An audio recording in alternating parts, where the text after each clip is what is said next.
Yang ingin saya sampaikan, saya dengan Bu Shirley ini kenapa hadir ke sini. Bu Shirley saya yang ngundang dan saya ngajak. Nanti sambil kita buka, Bu Shirley kasih speech dikit lah, karena ini fans Bu Shirley banyak di sini. Bismillahirrahmanirrahim. Assalamualaikum warahmatullahi wabarakatuh. Alhamdulillah rabbil alamin wa bihi nasta'in ala umurid dunya waddin sayyidina wa habibina wa syafi'ina wa maulana Muhammadin wa ala alihi wa sahbihi wa barik wa sallim ajma'in. Rabbi syrah li sadri wa yassir li amri wa hlul 'uqdatam min lisani yafqahu qauli. Yang sama-sama kita hormati, kita muliakan tuan rumah Ibu Khofifah Indar Parawansa, Gubernur Jawa Timur, Menteri PAN dan Reformasi Birokrasi Bu Rini Widiantini beserta seluruh jajaran dan seluruh mitra kerja Komisi 2 DPR RI yang hadir, dan mohon maaf saya tidak bisa menyebut satu persatu, cukup lengkap tokoh-tokoh dari lembaga negara yang hadir Bu Gubernur hari ini. Gubernur Maluku Utara sahabat saya Ibu Shirley Chowanda. Bu Shirley Chowanda ini sejak kami melaksanakan silaturahmi regional KAHMI se-Papua, Maluku Utara, sudah kami baiat menjadi keluarga KAHMI. Kalau KAHMI itu kepanjangannya Korps Alumni Himpunan Mahasiswa Islam. Kalau Bu Shirley kawan alumni HMI.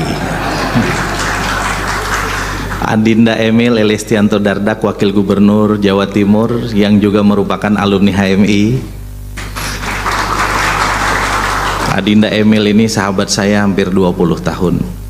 Saya waktu itu masih jadi dosen PNS, Mas Emil masih jadi konsultan. Cari duitnya sama-sama Bu. Kami tersesat di jalan yang benar, di jalan politik, ngikut Bu Khofifah.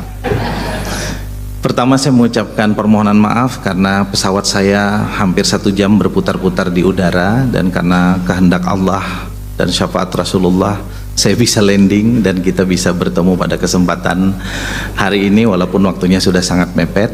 Yang kedua, saya berterima kasih banyak kepada Bu Khofifah, Mas Emil dan seluruh jajaran dari pemerintah Provinsi Jawa Timur, termasuk Pak Sekda, abang saya, yang telah memfasilitasi silaturahmi ini. Saya menggelar Safari Ramadan ini Bu dengan niat untuk mengguyupkan yang pertama seluruh mitra kerja Komisi 2 DPR RI dengan unsur pemerintah daerah. Di dalam periode kami 2024-2029, Komisi 2 DPR RI ingin menjadi bridging atau jembatan antara kepentingan daerah dan kepentingan pusat. Insya Allah nanti setelah Idul Fitri, kami DPR RI akan mengundang seluruh kepala daerah se-Indonesia, gubernur, bupati, wali kota. Kami akan bikin beberapa term. Tadi malam saya sudah berkoordinasi dengan Profesor Sufmi Dasko Ahmad. Beliau berkenan untuk memimpin pertemuan itu, karena saya bilang kalau saya yang mengundang, saya hanya mengundang dan menginventarisir masalah. Solusinya saya nggak punya. Tapi kalau Pak Dasko yang memimpin, mudah-mudahan solusi bagi seluruh persoalan daerah bisa kita selesaikan. Ini era baru DPR, dan saya kira DPR mudah-mudahan bisa menjadi jembatan bagi merajutnya NKRI dengan otonomi yang sudah kita sepakati di konstitusi. Yang kedua, Bu Khofifah, saya menitipkan dan berterima kasih sekaligus seluruh mitra kerja kami di Jawa Timur, dan yang tidak kalah penting seluruh keluarga besar HMI dan KAHMI. Saya adalah Presidium Majelis Nasional KAHMI, maka saya kemanapun ke seluruh daerah saya tidak pernah melupakan HMI dan KAHMI, karena saya punya sejarah. Kalau Bu Shirley tahu sejarahnya, saya nggak bisa begini kalau nggak ada HMI. Karena dulu almarhum abah saya, udah buka ya, karena dulu almarhum abah saya itu tukang becak Bu, nggak bisa kuliah, diselamatkan oleh senior-senior HMI, tinggal di sekretariat HMI cabang Banjarmasin, dikasih makan gratis, dikasih tempat tinggal gratis, dibantu kuliahnya di IAIN Antasari Banjarmasin sampai selesai. Kalau nggak ada HMI, Rifki ini anak petani di kampung. Jadi kalau orang tanya kenapa kok Rifki sayang sekali dengan HMI dan KAHMI, saya lebih dari sekedar ideologis, ini utang budi sampai mati yang saya nggak bisa balas gitu. Terakhir yang ingin saya sampaikan, saya dengan Bu Shirley ini kenapa hadir ke sini. Bu Shirley saya yang ngundang dan saya ngajak. Nanti sambil kita buka, Bu Shirley kasih speech dikit lah, karena ini fans Bu Sherly banyak di sini. Suatu hari saya ketemu dengan Bu Sherly cerita pengalamannya setelah retreat di Magelang. Saya tanya, apa yang menarik dari retreat di Magelang? Beliau bilang bukan soal materi dari para menteri, ini mohon maaf Bu Rini, karena nggak sempat dialog, katanya terlalu padat acaranya. Yang menarik, Bu Sherly itu tinggal satu barak dengan Ibu Khofifah Indar Parawansa. Karena gubernur perempuan di Indonesia cuma 2 orang. Jadi kita sudah menghadirkan 100% gubernur perempuan di Indonesia. Bu Sherly dengan Bu Khofifah kita tahu beda keyakinan, tapi Bu Sherly mengagumi Bu Khofifah karena katanya sebelum subuh sudah bangun, rajin membaca Al-Quran, mengaji, berzikir. Dan Bu Khofifah menunjukkan bagaimana kerendahan hati seorang hamba Allah kepada Tuhannya. Tapi setelah itu yang Bu Sherly juga cerita kepada saya, beliau juga mampu mengkoordinasikan pekerjaannya dengan baik. Dia telepon sana sini kanan kiri, dia selesaikan tanggung jawabnya dengan baik. Dia bilang, saya retreat belajarnya dari Bu Khofifah katanya gitu. Karena itu jauh-jauh hari saya bilang sama Bu Sherly, Bu, saya tanggal 6 awalnya ingin ke Jawa Timur buka puasa bersama, kemudian kita ganti menjadi hari ini, kalau berkenan Ibu ikut. Beliau bilang saya ikut. Ternyata dia pergi duluan tadi pagi gitu. Dan saya ucapkan terima kasih juga kepada Bu Sherly. Saya juga pengagum Bu Khofifah. Saya masih jadi aktivis mahasiswa, Bu Khofifah sudah menjadi wakil ketua DPR, menjadi menteri. Waktu itu saya cek di koran, siapa ini wakil ketua DPR kok masih muda sekali. Karena waktu itu yang kita lihat kan siaran TVRI, RCTI dan SCTV. Dan Bu Khofifah waktu itu menjadi ikon bagi kepemimpinan muda nasional. Bu, kalau ada bacaan khusus nanti tolong disalinkan kepada kami. Saya kira itu yang bisa saya sampaikan. Selamat berbuka puasa. Mudah-mudahan persaudaraan dan kebersamaan kita bisa terus kita rajut untuk kebaikan bangsa dan negara tercinta. Billahi taufiq wal hidayah. Assalamualaikum warahmatullahi wabarakatuh.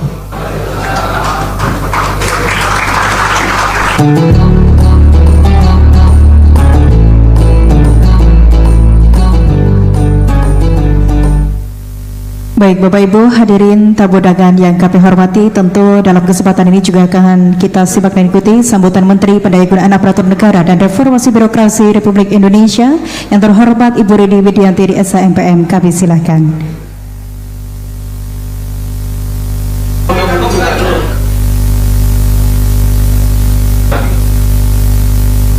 Baik, namun sebelum itu kami persilahkan Bapak Ibu sekalian untuk dapat melaksanakan buka puasa bersama.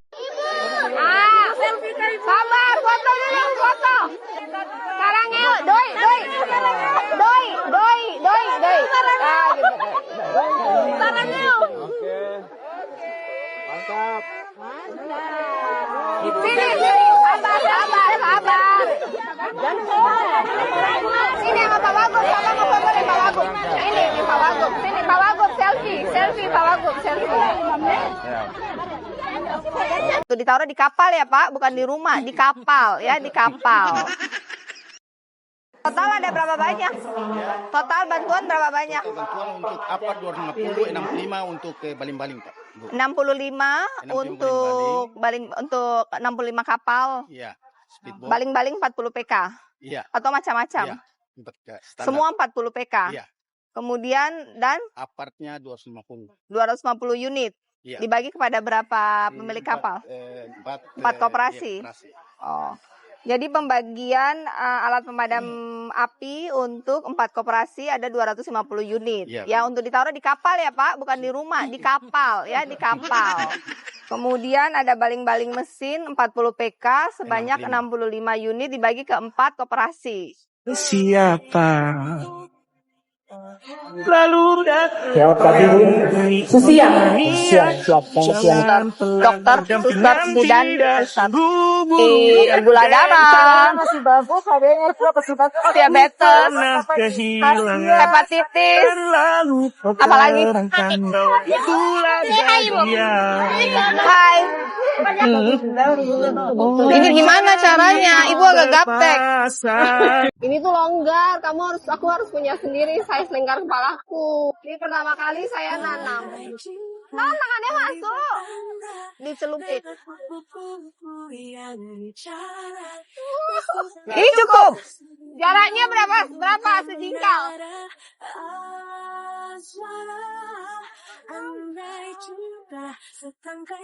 Wah, cepat ibu-ibu. Kalah kita.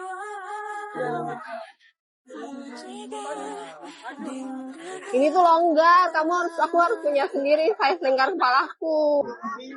Mana aduh tom tangan ini yang jaga barang mas kelapa, siapa mau pegang yang berapa? Aduh.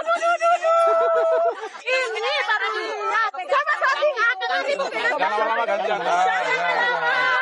Ayo foto sama ibu. Aduh, tong ambil sedikit berkah.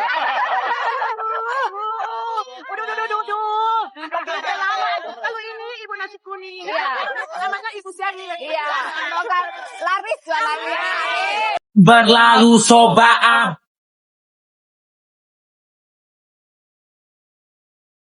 Untuk administrasinya. Bapak punya kapak.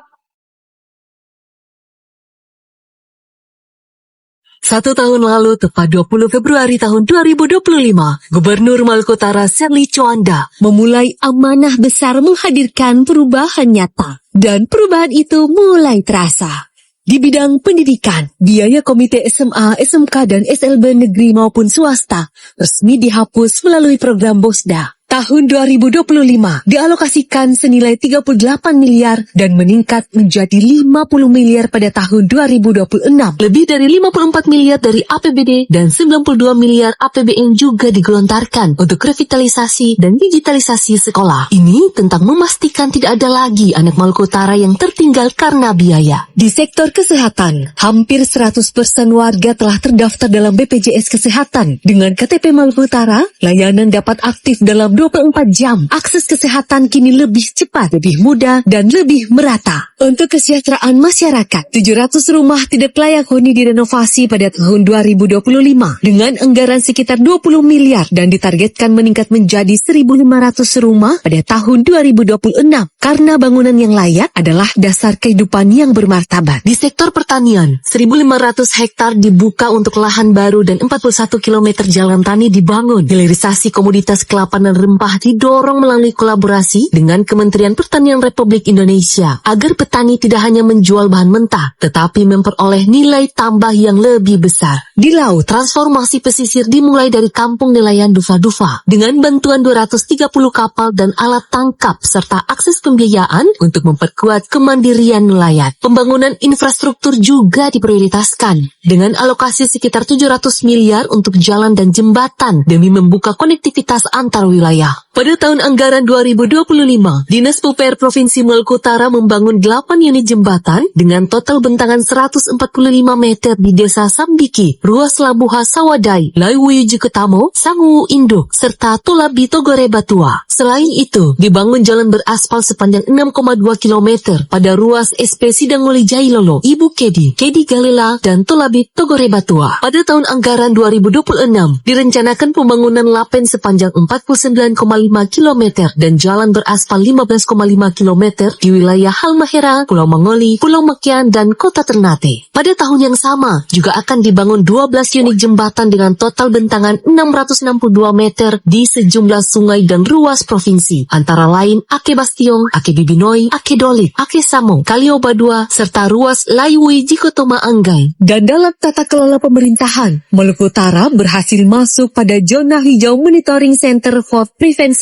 KPK dengan skor 89. Ini merupakan bukti komitmen terhadap pemerintahan yang lebih bersih. Perekonomian Maluku Utara tahun 2025 tumbuh sekitar 34,17%, menjadikannya salah satu pertumbuhan ekonomi tertinggi di Indonesia. 1 tahun mungkin belum cukup untuk menyelesaikan semuanya. Namun, 1 tahun telah cukup membuktikan arah bahwa perubahan itu sedang berjalan untuk pendidikan yang lebih adil, untuk kesehatan yang lebih merata, untuk petani dan nelayan yang lebih sejahtera, dan untuk Maluku Utara yang lebih kuat. Perjalanan masih panjang, dan langkah itu sudah dimulai. Baru kali ini iri sama gubernur orang. Please Ibu Sherly, aku speechless banget nonton video 1 tahun kerja, hasil kerjanya Ibu Sherly. Aku speechless banget, bangga banget walaupun aku bukan warganya Ibu Sherly, tapi aku tuh wow, amazing banget sama kepemimpinannya Ibu Sherly. Di video sebelumnya yang aku upload tentang gubernur Ibu Sherly ini, banyak banget masyarakatnya yang masuk ke kolom komentar dan bilang bangga banget punya gubernur kayak Ibu Sherly. Aku jadi iri. Ya iya, siapa yang gak iri punya pemimpin yang baik banget, cinta banget sama daerahnya, mau banget membangun daerahnya lebih baik. Dan yang paling aku suka dari gubernur Maluku Utara ini, walaupun dia dinobatkan sebagai gubernur terkaya se-Indonesia, tapi penampilannya sederhana banget, sederhana tapi kelihatan berkelas banget ya, nggak perlu pakai aksesoris yang mewah-mewah, yang hedon-hedon, ya kan? Tapi tetap terlihat berwibawa. Setuju nggak? Jadi berharap banget Indonesia punya pemimpin-pemimpin kayak Ibu Gubernur Maluku Utara, Ibu Sherly. Please, ya kalau semua pemimpin-pemimpin negara kita, pemimpin daerah kita punya hati yang mau membangun negeri, hati yang terbeban sama keluhan-keluhan masyarakatnya, please nggak perlu tunggu beberapa waktu, beberapa tahun untuk jadikan Indonesia emas.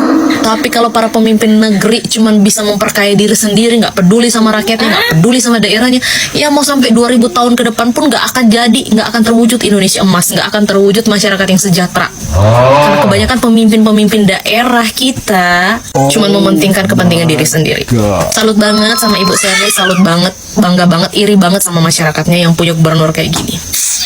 1 tahun kepemimpinan Gubernur dan Wakil Gubernur Maluku Utara, Sherly Juanda dan Sarbin Sehe, akhirnya sampai pada satu titik evaluasi. Dan hasilnya, mayoritas warga Kota Ternate memberikan rapor positif. Survei Litbang Halmahera Pos mencatat, 84,3% masyarakat menyatakan puas dengan kinerja 1 tahun ini. Tapi dalam demokrasi, suara kritis adalah bagian dari kesehatan pemerintahan. Apa yang membuat publik puas? Program perumahan menjadi penggerak utama. Sebanyak 40,3% responden menilai rumah layak huni dan intervensi kebutuhan dasar sebagai bukti nyata keberpihakan pemerintah. Di sektor pendidikan, kebijakan sekolah gratis diapresiasi 17,5% warga. Layanan kesehatan gratis dan perhatian terhadap gizi masyarakat juga menyumbang 12,5% tingkat kepuasan. Namun, tantangannya tetap ada. Infrastruktur masih menjadi titik lemah. Bagi Litbang Halmahera Pos, mayoritas puas adalah modal sosial, tetapi kritik publik adalah energi korektif. Kini, tahun kedua kepemimpinan Sherly Sarbin menjadi fase pembuktian. Mampukah program sosial tetap konsisten? Dan bisakah percepatan infrastruktur menjawab ekspektasi rakyat? Warga menanti kinerja Sherly. Objektif dari pemerintahan saya dan Pak Wagub adalah melakukan good governance. Saya tidak butuh dipuji-puji, saya tidak memberikan kewenangan kepada siapapun, saudara saya, teman saya, orang dekat saya tidak memberikan kewenangan kepada siapapun untuk membawa nama saya, untuk menjual jabatan, menjual proyek. Saya tidak butuh tambahan nilai ekonomi dari saudara-saudara teman kerja saya 5 tahun ke depan. Jangan berbicara di belakang saya. Saya paling tidak suka orang yang bergosip tentang saya di belakang saya, apalagi mereka tidak mengenal saya. Dan saya tidak suka mengatakan hal berkali-kali. Saya tidak perlu marah untuk tidak suka.